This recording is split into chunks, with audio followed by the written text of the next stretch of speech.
Morning, everyone. I hope you guys had a good long weekend, a nice time off on Monday. Sorry I didn't get you a lesson for Monday, but last week was so busy for me, just trying to get everything I needed to get done by Wednesday so my family could get out of town on Thursday. I just didn't have the time to do it.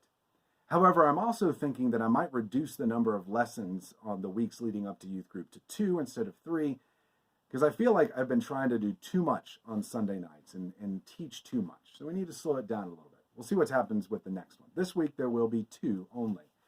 Now remember, we're looking at the book Prince Caspian and seeing what it has to teach us about the basics of the Christian life.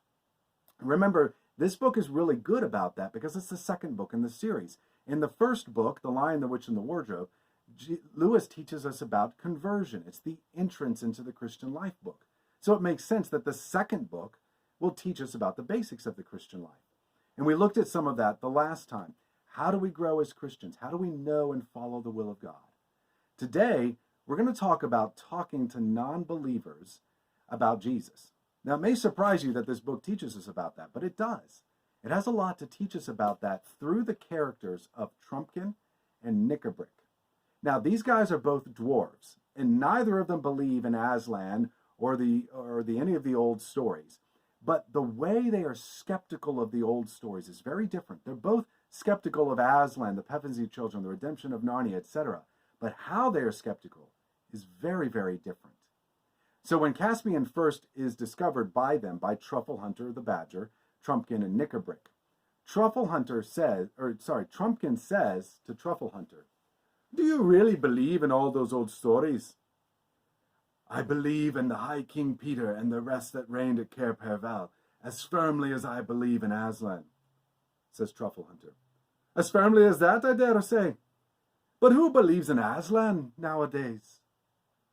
You see, Trumpkin is a lot like many non-Christians that you will meet today who call themselves, quote, skeptics. He's not really hostile to those who believe in Aslan, but he thinks it's silly. And they're not really hostile to those who believe in Christianity, but they think that Christians are silly, the Bible is silly, and they would say things like, no one really believes those tales nowadays.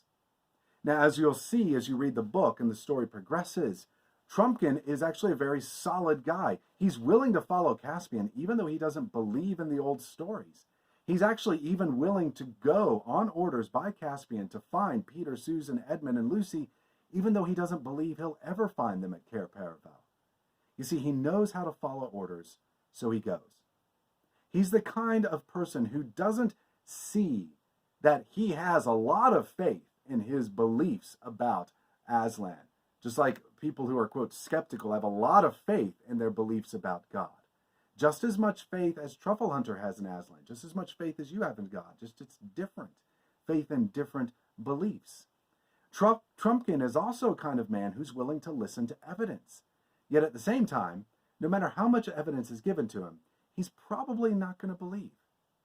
Now, he'll always just say something like, well, who believes in those stories anymore anyways? Or something like that. So we'll come back to that in just a moment. Nikabrik, however, is a dwarf who has been deeply hurt by his enemies, by the Telmarines that rule over Narnia, and he's really bitter. He's not interested in Aslan either, but for a very different reason. He's actually hostile towards Aslan. He's hostile towards any great power that he thinks should have kept him from suffering. You see, he'll believe in and only wants to follow whatever gives him the power that he needs to live his own life without any interference from anyone else. He's hostile towards anything or anyone that will make any demands on his life, like Aslan or the Telmarines. His hurt and his anger and his suffering are what control him. So as Caspian says right after he died, he had gone sour inside from long suffering and hating. You see, he's a lot like some of the non-Christians that you'll meet today who have been really hurt either by Christians, by their parents, or by the world around them. So they're angry and they're bitter. They just want the power to live their own life as they please. And they'll get angry at you for trying to convince them that there is a God who loves them, but who didn't prevent their suffering and who makes demands on their lives. They will no amount of evidence will ever convince them, and they'll probably get angry at you for trying. So, how do we talk to each of these types of skeptics about the gospel, about Jesus? Well, Lewis helps us with that. But first, I want us to read our passage from Scripture. This week, I want you to meditate on and study John chapter 1, verses 43 to 51. Now, I'm only going to read to 49 this morning, but you meditate on the whole passage. The next day, Jesus decided to go to Galilee. He found Philip and said to him, "Follow me." Now, Philip was from Bethsaida, the city of Andrew and Peter. Philip found Nathaniel and said to him, "We have found him of whom Moses and the law and also the prophets wrote, Jesus of Nazareth, the son of Joseph." Nathaniel said to him, "Can anything good come out of Nazareth?" And Philip said to him, "Come and see." Jesus saw Nathanael coming toward him and said to him, "Behold, an Israelite indeed, in whom there is no deceit." And Nathanael said to him, "How do you know me?" Jesus answered him, "Before Philip called you, when you were under the fig tree, I saw you." Nathanael answered, "Rabbi, you are the Son of God. You are the King of Israel." So Nathanael is a lot like Trumpkin. He doesn't have any good reasons or arguments for why Philip could be wrong about the Messiah coming from Nazareth, but he won't believe it either. He simply says, "Can anything good come out of Nazareth?" Which is a lot like Trumpkin saying, "Who believes in Aslan nowadays?" You see, it's a lot like many skeptics that you will meet. They don't have good reasons for why they believe what they believe or why they don't believe in God or in Jesus. They just blow it off as silly. So what does Philip do? Well, Philip doesn't argue with Nathanael. Did you notice that? He just simply says to Nathanael, "Come and see." And he takes Nathanael and introduces him to Jesus. Then when Nathanael meets Jesus, he finally believes.